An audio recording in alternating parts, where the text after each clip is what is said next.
We'll see who's on here.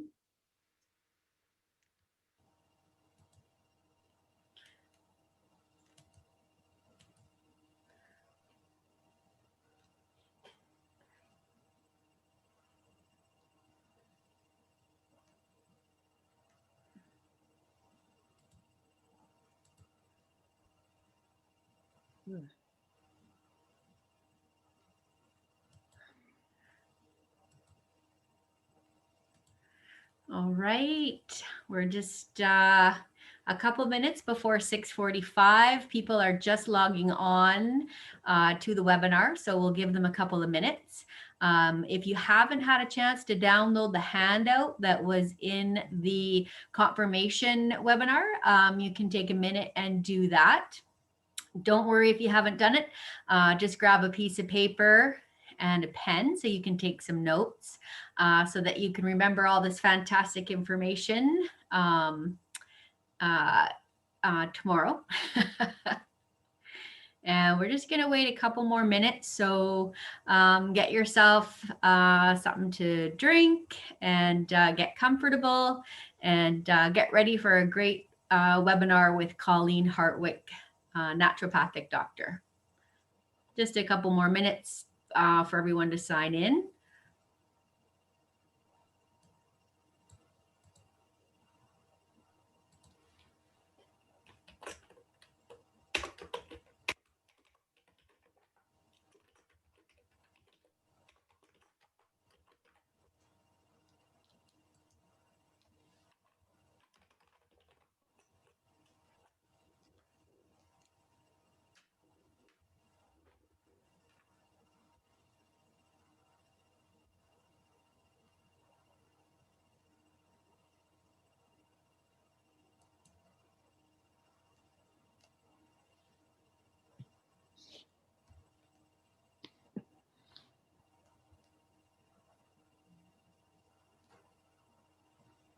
Should give them a few more minutes. Yep, we'll give them 30 more seconds. We'll honor everyone's time tonight. And we've got only an hour, so we want to maximize our time. So just since it's family day, thank you all for attending. Yes, happy Family Day, everybody. Welcome to the 6 Steps to Optimizing Immune Health webinar. We really appreciate you spending the next hour with us on Family Day. We're going to have a fun, interactive, and informative class. Tonight, we're going to discuss strategies to improve your immune function and to give away some prizes with our cool electronic spinning wheel.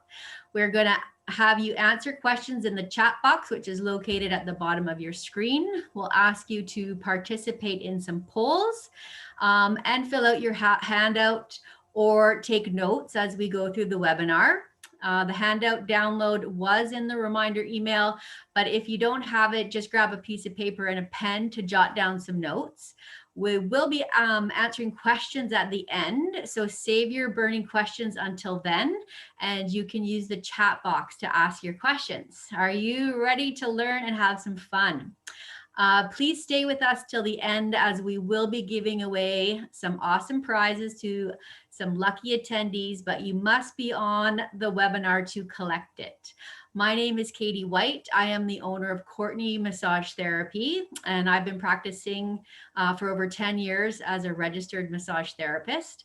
I am here to help facilitate this webinar, so please forgive me in advance if I make some mistakes. It's been a little while. I'd like to introduce Dr. Colleen Hartwick. She is a naturopathic doctor who sees patients at Courtney Massage Therapy. She is a wealth of knowledge and one of the kindest people that I know. She has many years experience in practice and continues to surprise me with all of the tools in her toolbox. I learn something new every time we chat. She has helped many people improve their immunity and quality of life. Without further ado, please welcome Dr. Colleen Hartwick. Hi, everybody, and thank you so much, Katie, for that warm welcome. You're making me have feelings in front of people, and that makes me incredibly uncomfortable. And thank you all for being so willing to show up on a holiday after last week's rigmarole of the chaos that can be my life at times. So thank you so much for being willing to show up on an alternate date. So without further ado, let's get started. And my apologies. I don't always have the best internet connections, so if things get a little bit joggy, either let me know in the chat or just try to be patient. All right, let's get started. Okay, so tonight we're going to focus on 6 steps to optimizing your immune system. So these are my top 6 things that I like to do both personally, but also recommend professionally to clients, especially in cold and flu season, where we're all really trying to stay healthy and make sure that we can show up to work and do all of the things that we need to do, where we're not waylaid by getting sick with a cold or a flu or anything of the like. So for tonight, Katie already kind of elucidated what we're going to do. So how it's going to start is we're going to do a brief overview of how the immune system works, because I have a feeling that for some of you, you might not know really the intricacies of the immune system. We're not going to go into a huge amount of depth, but just give you some broad brush stroke overview of how it works. Then we're going to go through my top 6 steps for supporting immune health. We're going to have a giveaway. We're going to do, sorry, the order's a little bit out of whack because we changed it last minute. We'll have a second giveaway, and we'll have some Q&A at the end where you can feel free to ask me any questions that you might have. All right, so what's your immune system? So a construct I like to use to think about what the immune system is essentially our little army of different cells and proteins that basically help keep us safe from foreign invaders, these microscopic particles that we call pathogens, viruses, bacteria, fungus. Our immune system is the army that keeps us protected so that we don't get sick. And in terms of what comprises the immune system, there's an array of different structures and tissues, ranging from structures in your mouth, so your tonsils, your adenoids, these often get swollen when we're young and removed. Our lymph nodes and lymphatic vessels that basically help to filter out your bloodstream of viruses, bacteria, and various other pathogens. Our thymus, this little heart-shaped gland, kind of over your heart, spleen, liver, appendix, bone marrow, all of these organs and tissues play a vital role in building the army that, as I said, keeps us safe from these foreign invaders. And we subdivide our immune system into 2 different categories, even though they do interplay with one another. So we've got our innate immune system. This is on the left-hand side. This is the really rudimentary part of the immune system that we're born with. We can modify over time. It includes the physical barriers that prevent pathogens from entering into our internal space. And this is our skin, but also our wet membranes and our respiratory tract and our digestive tract. We have various different chemical barriers that are non-specific, as well as things like sweat, sebum, saliva, tears. All of those secretions are designed in part to prevent things like bacteria and viruses from invading our internal tissues. And also some basic cellular defenses that end up interacting with our more specific and refined immune system. This is the one that we modify and we strengthen over time through active immunity. And this is exposure to viruses and bacteria. So when we get sick, we prime the active aspects of the adaptive immune system. And we can also train this side of our immune system through more passive means. So the passage of antibodies through breast milk or through the placenta for fetuses and newborns, and also artificially through vaccination. Okay. And here's just a further illustration of all of the different cells, tissues, secretions that comprise both our innate and adaptive immune systems. And again, we subdivide these into 2 separate categories, but they really do have an intricate dance playing together and communicating one to the other. And so what we're going to do now is just watch in action a broad overview of how the immune system actually works in cartoon form, and then we'll get into my 6 steps for optimizing immune system. So let me just get that video up and running. There we go.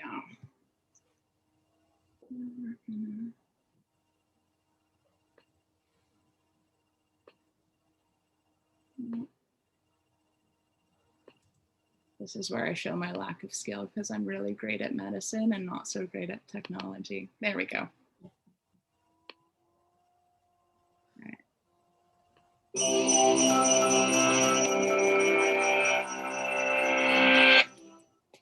A mosquito lands on your arm, injects its chemicals into your skin, and begins to feed. You wouldn't even know it was there if not for the red lump that appears, accompanied by a telltale itch. It's a nuisance, but that bump is an important signal that you're protected by your immune system, your body's major safeguard against infection, illness, and disease. This system is a vast network of cells, tissues, and organs that coordinate your body's defenses against any threats to your health. Without it, you'd be exposed to billions of bacteria, viruses, and toxins that could make something as minor as a paper cut or a seasonal cold fatal. The immune system relies on millions of defensive white blood cells, also known as leukocytes, that originate in our bone marrow. These cells migrate into the bloodstream and the lymphatic system, a network of vessels which helps clear bodily toxins and waste. Our bodies are teeming with leukocytes. There are between 4,000 and 11,000 in every microliter of blood. As they move around, leukocytes work like security personnel, constantly screening the blood, tissues, and organs for suspicious signs. This system mainly relies on cues called antigens. These molecular traces on the surface of pathogens and other foreign substances betray the presence of invaders. As soon as the leukocytes detect them, it takes only minutes for the body's protective immune response to kick in. Threats to our bodies are hugely variable, so the immune response has to be equally adaptable. That means relying on many different types of leukocytes to tackle threats in different ways. Despite this diversity, we classify leukocytes in 2 main cellular groups, which coordinate a 2-pronged attack. First, phagocytes trigger the immune response by sending macrophages and dendritic cells into the blood. As these circulate, they destroy any foreign cells they encounter, simply by consuming them. That allows phagocytes to identify the antigen on the invaders they just ingested and transmit this information to the second major cell group orchestrating the defense, the lymphocytes. A group of lymphocyte cells called T cells go in search of infected body cells and swiftly kill them off. Meanwhile, B cells and helper T cells use the information gathered from the unique antigens to start producing special proteins called antibodies. This is the pièce de résistance. Each antigen has a unique matching antibody that can latch onto it like a lock and key and destroy the invading cells. B cells can produce millions of these, which cycle through the body and attack the invaders until the worst of the threat is neutralized. While all of this is going on, familiar symptoms like high temperatures and swelling are actually processes designed to aid the immune response. A warmer body makes it harder for bacteria and viruses to reproduce and spread because they're temperature sensitive. And when body cells are damaged, they release chemicals that make fluid leak into the surrounding tissues, causing swelling. That also attracts phagocytes, which consume the invaders and the damaged cells. Usually, an immune response will eradicate a threat within a few days. It won't always stop you from getting ill, but that's not its purpose. Its actual job is to stop a threat from escalating to dangerous levels inside your body. And through constant surveillance over time, the immune system provides another benefit. It helps us develop long-term immunity.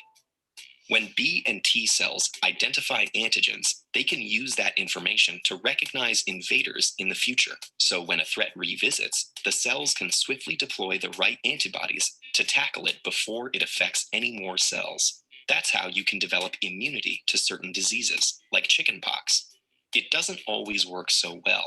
Some people have autoimmune diseases, which trick the immune system into attacking the body's own perfectly healthy cells. No one knows exactly what causes them, but these disorders sabotage the immune system to varying degrees and underlie problems like arthritis, type 1 diabetes, and multiple sclerosis. For most individuals, however, a healthy immune system will successfully fight off an estimated 300 colds and innumerable other potential infections over the course of a lifetime.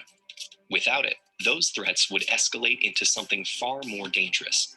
So the next time you catch a cold or scratch a mosquito bite, think of the immune system. We owe it our lives. That video was really cute and a nice encapsulation of sort of process to finish what our immune system does. For those of you who didn't know the intricacies of it. So we'll get back to the slides here. And now that you're almost experts in immune system functioning, now let's get into the nitty-gritty. But first, questions first, is how do you know that your immune system needs support? Feel free to answer the poll that should pop up on your screen.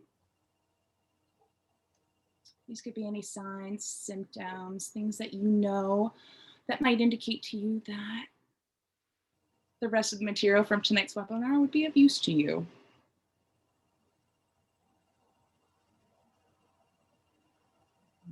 There's just a few more answers we're waiting for. Yep, we've got about 63% of the attendees filling out their poll here.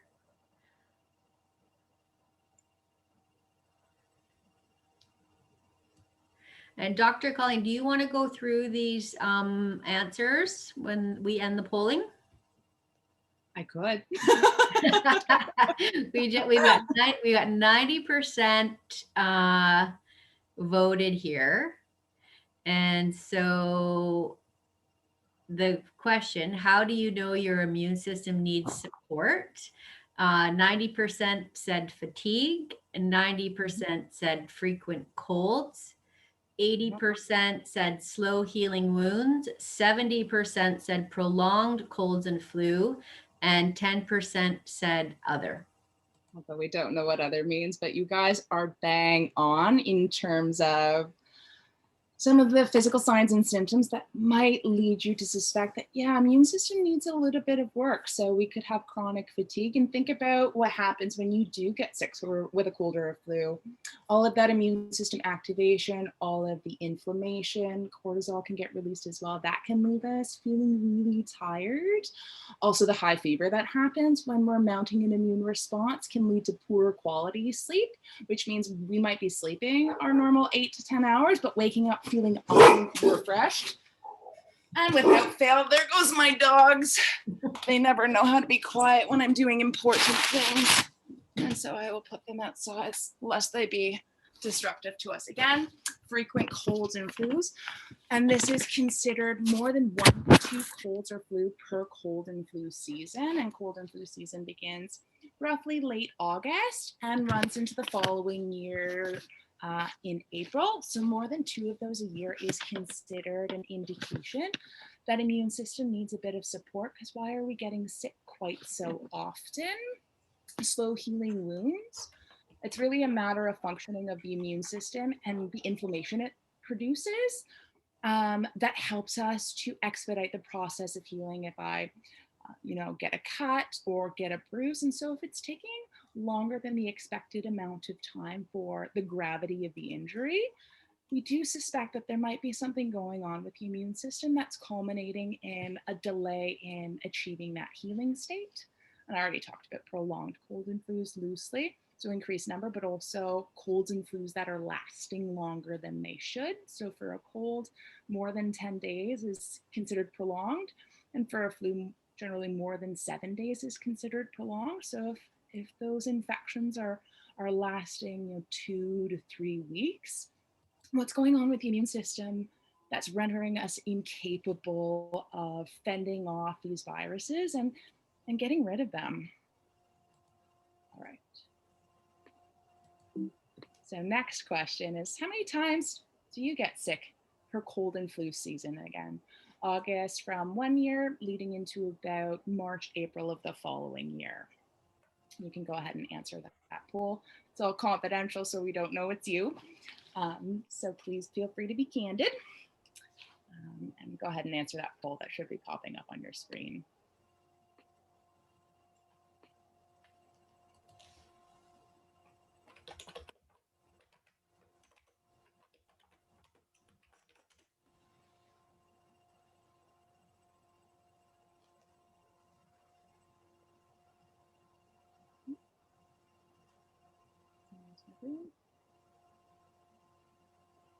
Everyone's really healthy. I'd say. Right? Yeah, that's awesome. Once a year or 2 times a year to get sick. Again, assuming it's not a prolonged infection. So one of those infections that's lasting 2 to 3 weeks, or for those of you who get sick bi-yearly, if you have one cold bleeding into another and you're sick for 2 to 3 months, again, we want to take a look at what's going on from an immune system standpoint. And that's culminating in those protracted infections. But to get sick once or twice a year, assuming it's for an appropriate duration of time, that's well within the realm of normal and actually beneficial to your immune system in a certain regard. And that every time we do get sick, assuming it's an appropriate immune response, it actually trains our immune system, that adaptive immune system, to build memory so that if we get exposed to that same cold or flu in a subsequent year, our immune system, like in the video, remembers that particular virus and it's like, oh, I know exactly what to do with you. And then you get a really effective, efficient immune response. And how that usually manifests is 1 to 2 days of feeling tired for no reason. So you're like, oh, I'm sleeping okay. My diet hasn't changed. My stress hasn't changed, but I just feel lethargic for a couple days in cold and flu season. That's almost always, although of course there's going to be exceptions, but it's generally because you're dealing with a virus. It's just a virus you've seen in a previous season. So your immune system is doing what it needs to do, which is to get you to slow down so that it can carry out its functions of eradicating that virus. Okay, so even though all of you seem to be incredibly healthy, what do we want to do if we want to optimize our immune system and just make sure that, you know, we're not getting sick too many times in the year for too long of a protracted period of time? And so these are my top 6 steps for supporting your immune system. So first one, most importantly, is getting some sleep. It's often the thing we don't think about as being important for immune health, but it's of paramount importance. And so another poll here, so that I'm not the only one doing all the work, is how many hours of sleep do you get a night? Is the spinning wheel going right now? Sorry. No, it's good. There should be more disco music in the world. It's great. Between my dogs and the disco music, it's perfect. So sorry. No, it's okay. It's great.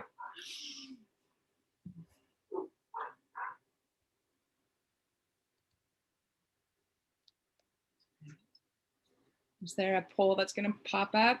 Yep, you bet. Perfect. I'm like listening for my dog. Perfect. All right. So yeah, go ahead, answer the poll that's on your screen.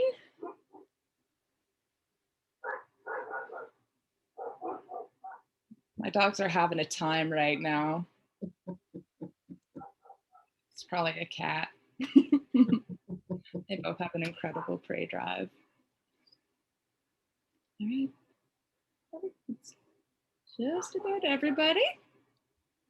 Most of you are doing pretty well, especially those of you who are at the like 7 to 8 hour mark. That's really ideal for immune health. For those of us having less than 7 hours of sleep, that might not be quite enough for the long haul. And so what's considered optimal in terms of getting enough sleep from an immune system standpoint, but also a whole array of other health conditions that we won't talk about tonight, but might do that in a future webinar. So we want 7 to 9 hours, and this is of uninterrupted sleep where it's not broken. We're not waking up 6 or 7 times a night and can't get back to sleep. We want 7 to 9 hours of straight sleep if we can. If not, we have higher risk of infection overall. decreased responsiveness to vaccination. So your vaccines might not be as effective as they would have otherwise been had we slept enough.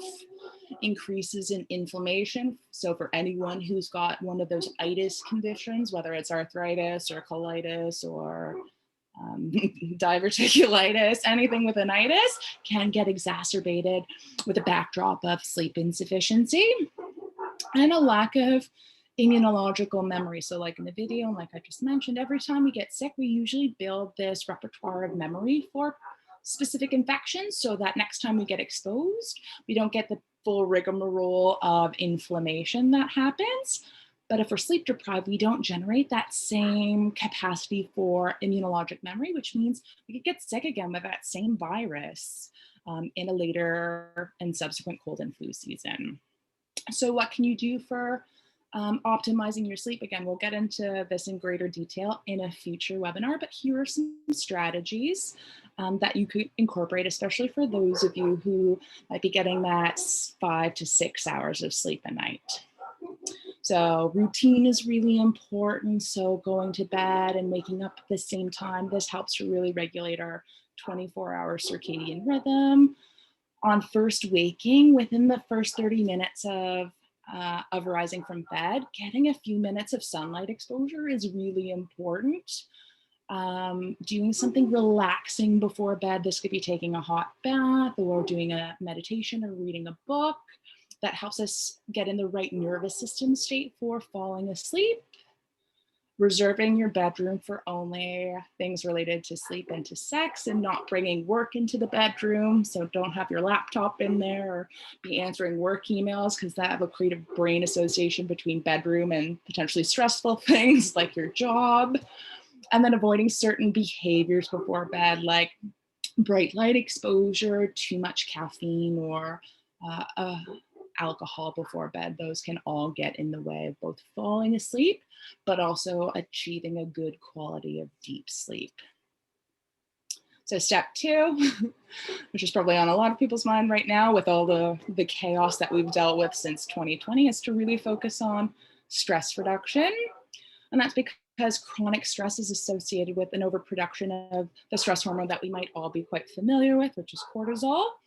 And when cortisol is high for a long period of time, it actually gets in the way of activating our immune system, so we can't actually mount an immune response, and that might leave us more susceptible to more chronic long-term infections, so those colds and flus that are going on for weeks and weeks and months and months. We see a higher risk of allergies, which is an immune-mediated response to things like pollens and danders and those sort of things. And just overall decreased functioning of both of those adaptive and innate immune responses. So both are rudimentary and also our really specific immune responses can get hampered if stress is high for a long period of time. And much like lack of sleep, it can get in the way of having an efficacious response to vaccination. So if we're getting a vaccine because we really want to build that immunological memory, having low stress will help to increase the likelihood of success of that outcome. And then just increased risk of infection altogether, and also cancer, because cancer is in part immunologically mediated. If you have a question, should we wait till the end or do we want to answer it now? Whatever you want to do. Let's answer it now, just in case it's pressing. So go ahead, Bree. You can unmute yourself, hopefully, and ask your question. If not, type it into the chat box.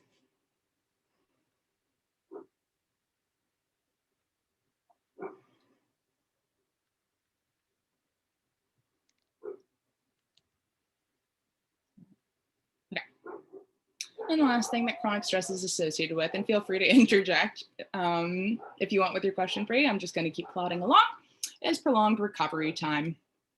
Okay, so next poll is, let's get some ideas about what you like to do to keep stress low. And actually you can input this into the chat box and give us some ideas beyond what I usually recommend as to what you like to do to stay relaxed.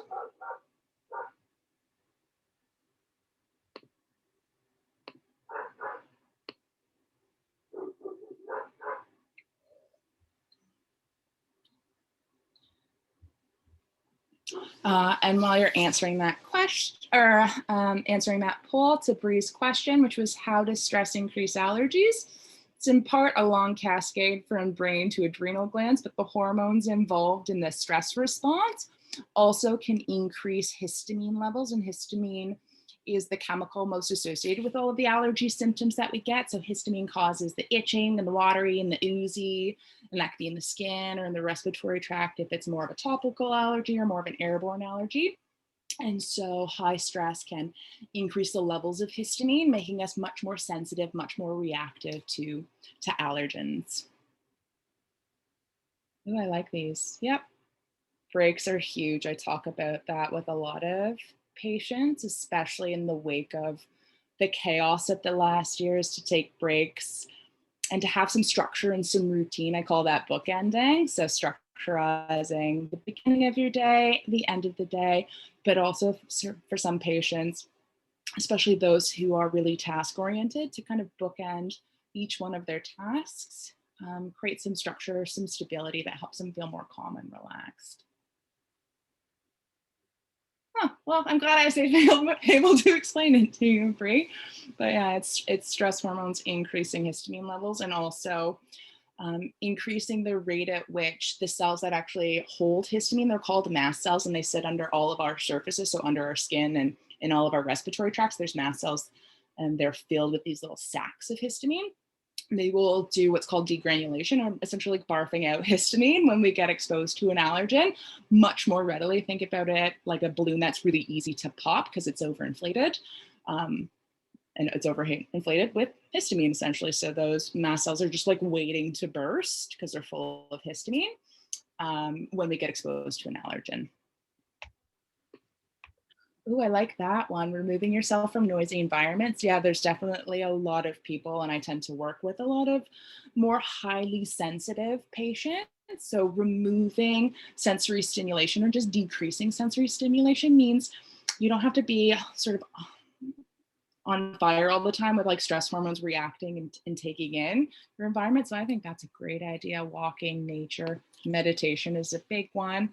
And that could be a moving meditation. It doesn't necessarily have to be sitting there focusing on your breathing. Not to say that's not important, but for some people like myself, a moving meditation is actually the best way to get present centered. Exercise is huge. It's also really important for sleep as well. Oh, family time. Yeah. Awesome. These are great. Perfect. Those are great ideas.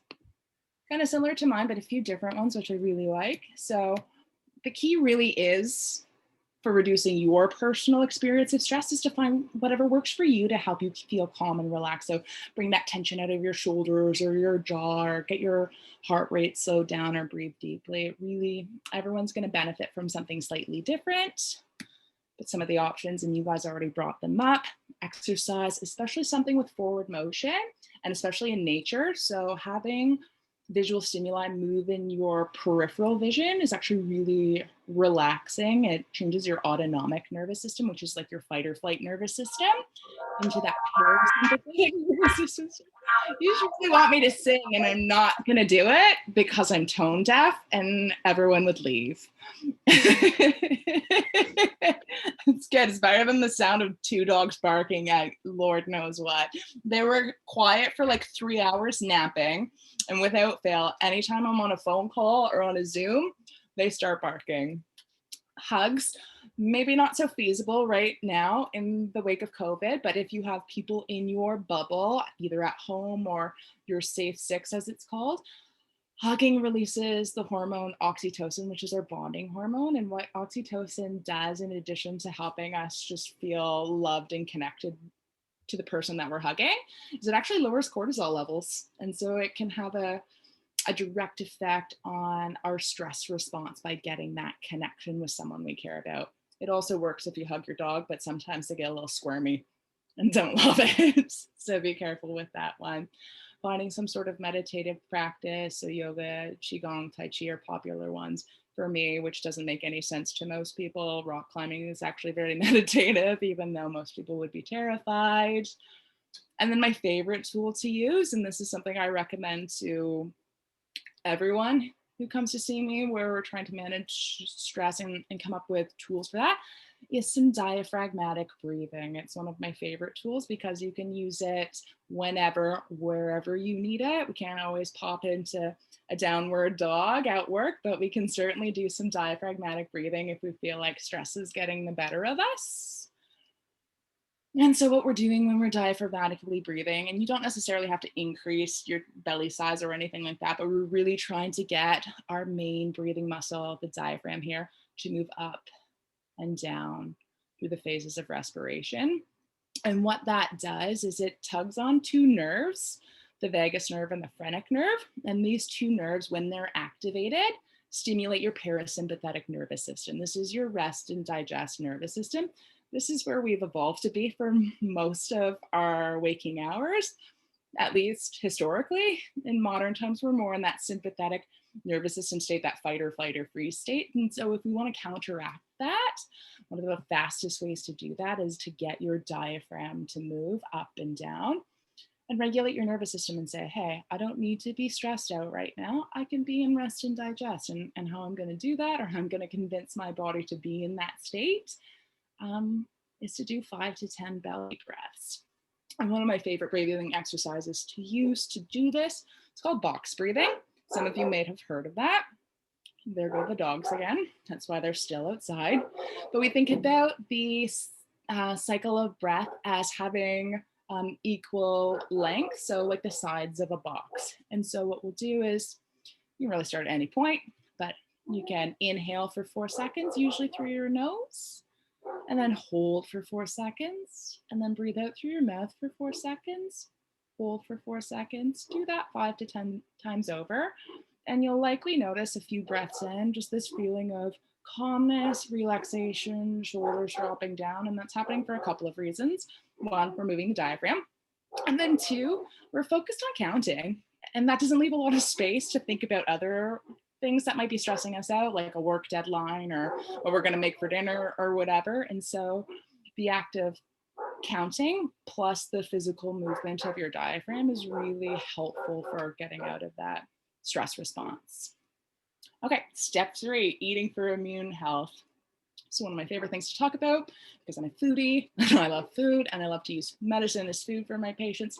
Supplementation is absolutely important and it has a time and a place, but supplements are supplementary to what we're already doing. And so there are many nutrients that are essential for optimal immune health. And I'm not going to talk about all of them because there's like 30 plus of them and we don't have that much time. So we're going to go through my top 6 favorites that cover your bases. Okay, so my top 6: zinc, protein, vitamin D, our sunshine vitamin, vitamin C, vitamin A, and lastly, our beneficial bacteria, probiotics. Okay, so first one is zinc. It's essential for proper immune functioning, helps to activate our immune cells, decreases risk for autoimmunity for those of you who might be suffering. We're not going to get into the specifics of that tonight because it's a pretty heady topic, but you're more than welcome to give me a call and we can consult about that. Helps to maintain that innate immune system, so supports our skin and our mucous membranes that actually prevent pathogens from entering in, and helps to reduce risk of viral infections, whether they're colds, flus, or the like. And so where do we get zinc in our diet? Pumpkin seeds are one of my favorites to recommend because they're both friendly for vegans, vegetarians, and omnivores. Hemp hearts, bivalves, which are one of my favorites, so oysters and mussels, mushrooms, cacao, which is chocolate for those of you who don't know, beef, tempeh for vegans and vegetarians, and other preparations of legumes as well.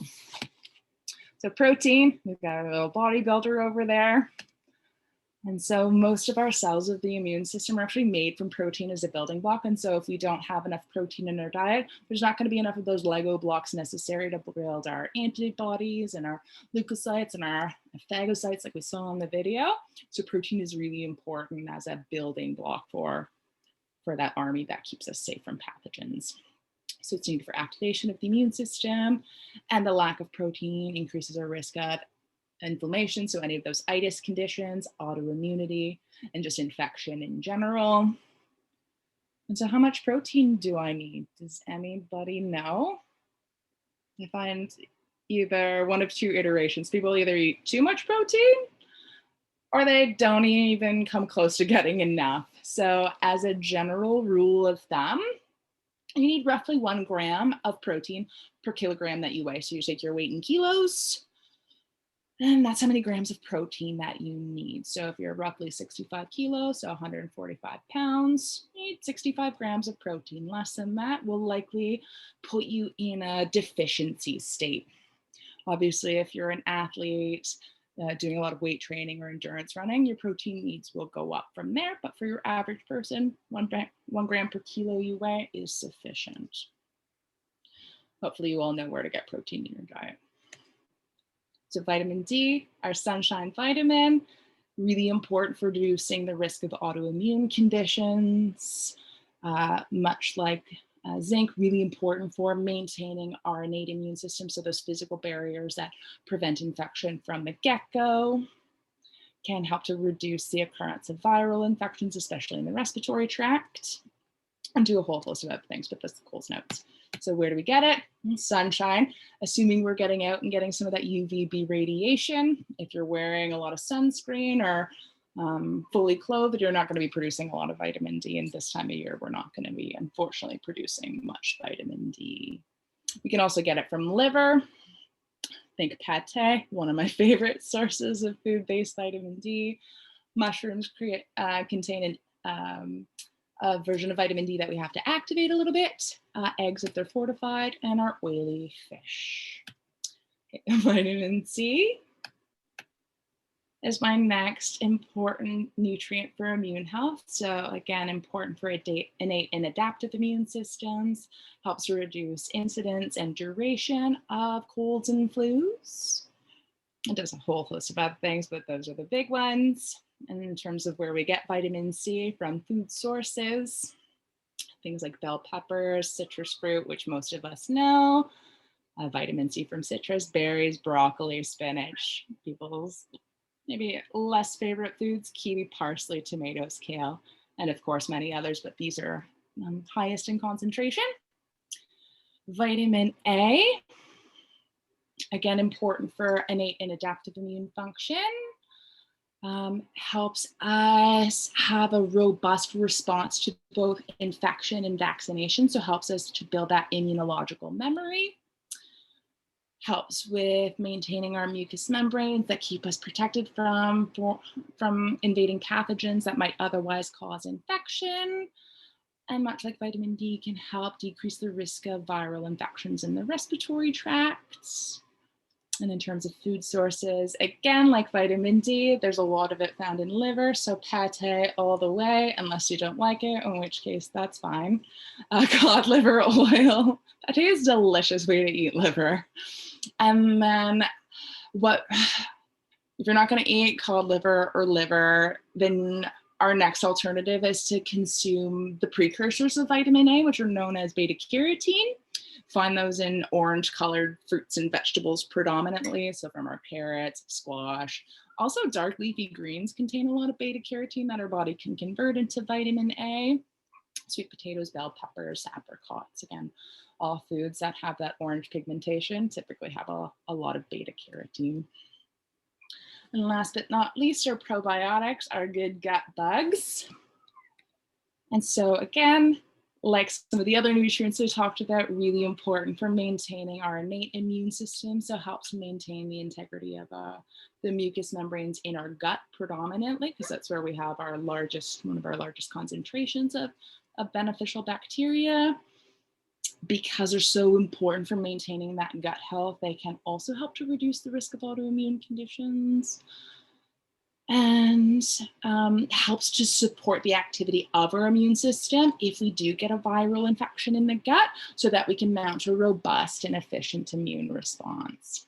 So food sources, and lots of these are my favorites, and I try to incorporate them every day because you're going to get a broad array of different good beneficial bacteria. So kimchi, which is like a Korean spicy sauerkraut, miso, kvass, which is a liquid probiotic, kefir, which could be either a water kefir or a milk-based kefir, various types of yogurts, pickles, not the ones that are made with white vinegar, but the pickles that are refrigerated, made with salt and water. Those are the ones with the live active bacterial cultures that we're looking for. So if the pickles you're buying are not in the refrigerator section of the grocery store, while they'll still be delicious, they will not contain a lot of probiotics. So you'll want to go to the refrigerator section of your grocery store or health food store to find pickles with live active cultures and probiotics. And kombucha. All right, step 4. This is probably people's least favorite step, and mine as well, because I tend to run cold, but it's a great therapy. And that's Wim Hof over there, if any of you are familiar with his cold water therapy. And so doing recurrent cold water immersion, and it's up to an hour, at least based on the research, although anytime in cold water, especially after you get that cold shock response where like you catch your breath, is really beneficial for the immune system. Helps to really raise one of our stress hormones called norepinephrine, and norepinephrine is really important in helping us to activate our immune system. So if we do get sick, we'll get a good fast response with the effects of norepinephrine. And also helps to increase an array of different immune cells, so helps to build a strong army that's able to mount a fast response. Step 5 would be to hit the sauna, maybe after you take a cold dip to warm back up. And so helps to decrease inflammation. And this could be in a Finnish sauna or an infrared sauna. Doesn't really matter from an immune system standpoint, although infrared has its own set of benefits. Helps to produce something called heat shock proteins, which we can produce when we're sick anyway. And what heat shock proteins do is they help to reduce the tendency towards autoimmunity, like in the video, high heat, whether it's fever or that we create or fever that we generate by being in a hot environment. So a sauna can directly destroy pathogens. So if there's virus or bacteria kind of waiting in the lurk, hitting the sauna can kill off that viral load or that bacterial load, so we don't get a substantial infection. But how long do we need to sauna for? It's not very long. At least 15 minutes, and the sauna will do the trick of supporting immune system, increasing those immune cells, helping to kill off any viruses or bacteria that are present. Longer is fine. You just want to be cautious at that point of not running the risk of dehydration. And what if you don't have a sauna, or you don't want to dive into a frozen lake? Well, what you can do instead is to look at something called contrast bathing, which is something that I recommend often, and I do myself, especially during cold and flu season. And so contrast bathing is really just that alternation between hot and cold that's done commonly at places like the Hydropath at the Kingfisher, which is a really nice treat, or various other sort of Swedish or Finnish style spas will have that, like Le Spa Nordique or Sparkling Hill in Vernon also has a bit of a hydropath there as well. But for those of you who maybe don't want to go to the spa, you can also do this at home in the form of contrast showering, where you're just alternating between hot and cold in the shower, trying to get both those heat shock proteins, but that little bit of cold shock too for that norepinephrine release. So you want to spend 1 to 2 minutes in hot water, as hot as you can tolerate. I don't want you burning your skin, followed by 20 to 30 seconds of cold. And it's just cold enough that you can tolerate it. And you repeat that cycle at least 3 times. And you finish with that blast of cold because it's really invigorating and helps wake you up and get you started for the day. So again, if you don't have a sauna, you don't want to dive in Comox Lake this time of year, you don't necessarily want to go to the spa, you can bring the spa home in the form of contrast showering, or also known as contrast bathing. Dr. Colleen, there is a question in the chat box. I heard about the risk of blood pressure when you cold dip and go to sauna right after. Is it true? So for people who are at risk for throwing a clot or an embolism, that sudden change in blood vessel dilation, that could be a risk factor for them. Because when we're in cold, you'll get a lot of vasoconstriction to keep your core warm at the expense of like your extremities. And when we're in heat, because we're wanting to temperature regulate, you'll get a lot of vasodilation. And so that change in pressure in the system from constriction to dilation could potentially dislodge a plaque. It's not very likely, but it would be a potential contraindication or a reason to either be more moderate with your temperature choices, or perhaps do your cold therapy one day and your hot therapy the next day, just so that we're not causing too much activity in the cardiovascular system. My dogs are having a field day right now. Welcome. Losing their minds. I hope you can't hear that. All right. Last but not least is step number 6 is to get moving, which is something most of you mentioned it as a stress management tool. It's also really important for the immune system. Although like all things, we don't want too little or too much of something. We want like the Goldilocks right amount of exercise to support our immune system. And so another poll for you all is how many hours a week do you exercise? Or how much do you exercise each week?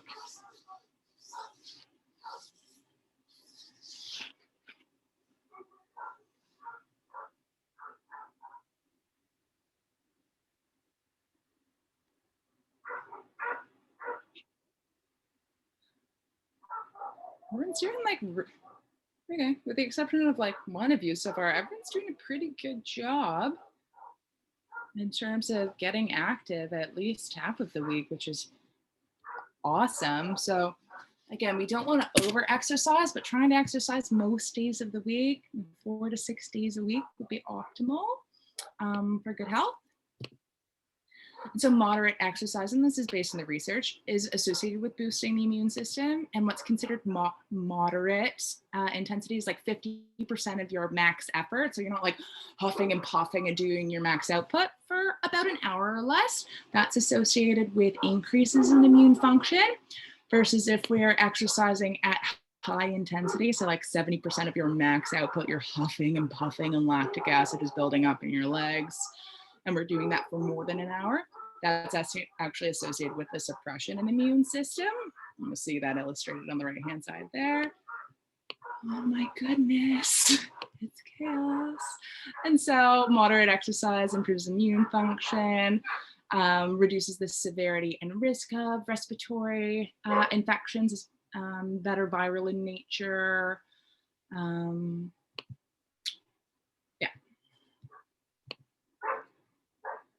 Helps to move lymphatics, increases our immune cell count. So there's a variety of different immune cells. Helps to improve surveillance. So all these cells that are like floating around our bloodstream and our lymphatics to monitor the system. Because we're moving and blood is pumping and lymph is pumping, we're better able to survey our system and to see if anyone's breached the defenses and to get rid of it before that virus or that bacteria has the opportunity to grow and to spread. And moderate exercise also helps to reduce inflammation. Too much exercise will actually augment inflammation, but that moderate level is anti-inflammatory. And so here's just an illustration of kind of like the inverse curve of exercise. So if we're at that moderate exercise, both intensity and duration, our risk, this is upper respiratory tract infections, so the common colds, we're at a significant decreased risk of upper respiratory tract infections if we're in that sweet spot. But if we're at heavy exertion for a long period of time, we're at a 2 to 6 times increase and upper respiratory tract infections. So again, we just want to be cognizant to not overdo it when we're looking to optimize immune health. Oh, these dogs. Okay, and last but not least, even though I've given you my top 6, I'm giving you one more for being so kind and showing up on family day and putting up with my dogs who are barking, which is one of my last favorite steps for supporting immune health, which is dry brushing or dry skin brushing. And you'll see in the back there, this is one example of a dry skin brush and they feel lovely. And so what dry skin brushing does is it helps to move lymphatics, which is part of, like in the video, how we filter out our system and how we actually introduce potential bacteria or viruses to our immune system. So it helps with that surveillance function of our immune system. It's how we detoxify, and essentially it's essential for immune function. And it's also shown to actually increase numbers of some of our immune cells, specifically the cells that help us deal with viral infections called T lymphocytes. So here is just a cartoon to illustrate how we want to go about doing dry skin brushing. So we want to use a brush designed for that purpose. We want to do it on dry skin, otherwise it would be called wet skin brushing. And we want to do a sweeping motion towards the heart in circular motions, and again, pushing lymph against gravity for our legs, for our arms, back to the heart. And we usually do that after bathing because it feels really nice. All right, so we've gone through my top 6 strategies for supporting immune health +1, and now we're going to get into giveaways for those of you who are so kind to show up. So without further ado, Katie. Yep, I'm going to finally get to do the electronic spinning wheel. Can you see that, everybody? Can you see the electronic spinning wheel? I'm checking my dogs. Yeah, can you guys see it? Okay, so everybody that is, thank you. Everyone that's here, we are going to spin the wheel and we are going to give away a dry skin brush. So here we go. Let's see who the lucky winner is going to be.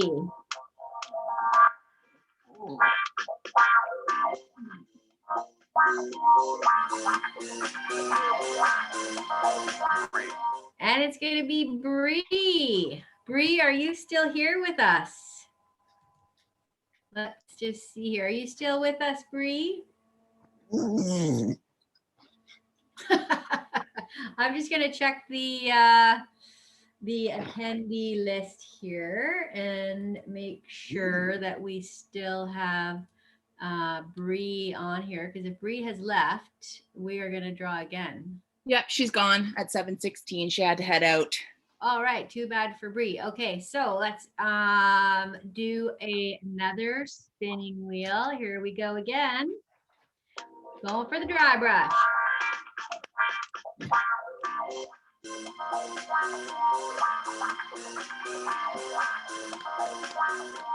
Maggie, are you still with us, Maggie?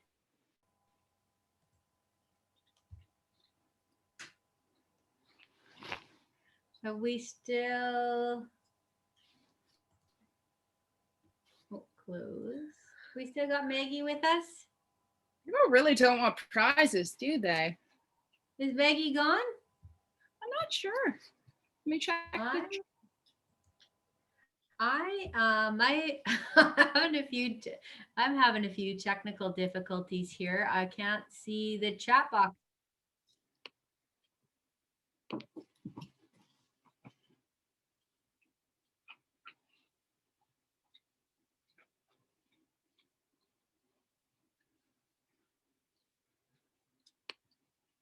Maggie raised, no, I think she's still here. She raised her hand. Hey, buddy.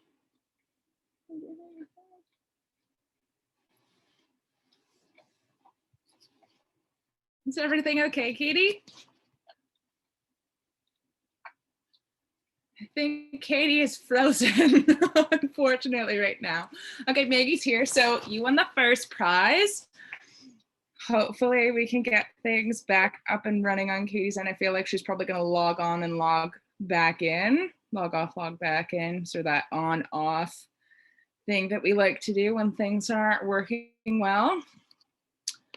And we might have to just plug along. Are you back, Katie? I'm back. Sorry about that. That's okay. I was thinking it would be me that had the technical difficulties. And did we have a winner with Maggie? Was she here? She was. She is. Oh, Hopefully she hasn't left. Hopefully she hasn't left yet. Congratulations, Maggie. We will get your information and we'll get that to you. And if you're in Courtney, maybe you can come to the office and pick it up. Perfect. All right. So now that we've gone through all of the material, are there any questions for me? You can either feel free to unmute yourself if you know how to. There should be a little microphone image that's in red X'd out. So if you click that, you can ask a question live or feel free to input any of your questions as you've been doing in the chat. I'm happy to answer those. See, oh, we're almost at the end. An hour goes by very quickly. I'll say it does. Holy cow. I'm sorry, I'm so talkative. I didn't think it was going to go this long with me talking. Oh, my poor pup. Where's Pa? All right. Are we going to do this last poll here while everyone's thinking of their questions? Sure, let's do that. So wanted to put it forward to you, assuming you enjoyed tonight's webinar, and I'm happy to have. No, this one is actually just how did you find out about the workshop? Just for us marketing nerds, knowing how we're reaching people. Gotcha. You collect your information, then I'll collect mine. Poor pup. Thank you for answering this, you guys. I really appreciate it.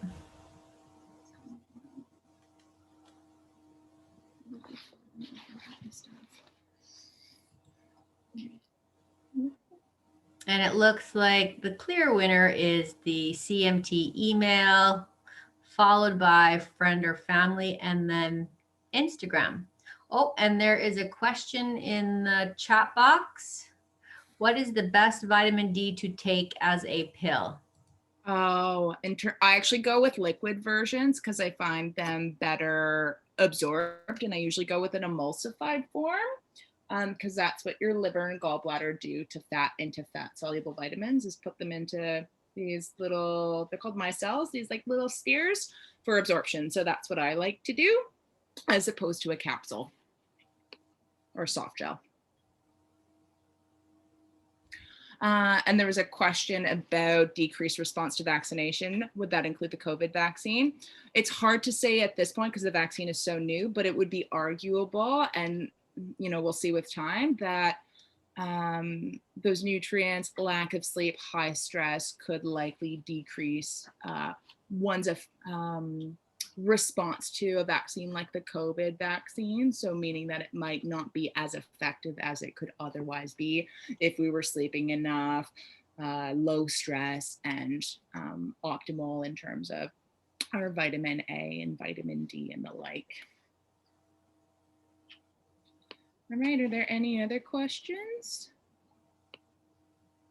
All right, so I just had my own personal poll because I like to I love to be in the teaching role, and putting together webinars is a lot of fun for me. So if there are other topics aside from the sleep one that I mentioned that I'd be putting together anyway, but any other topics that you're interested in having covered in a future webinar, you can either write that down in the chat box or yeah, just write it down in the chat box. Cancer prevention. Okay, yeah. And then our last giveaway for those of you who are still here. All right, here we go. We'll just do the screen share on the awesome electronic wheel. So what we're going to give away this time is a relaxation massage with our very own Kiera Hess. It will be a 60-minute relaxation massage with her. So good luck to everyone. I'm going to spin the wheel.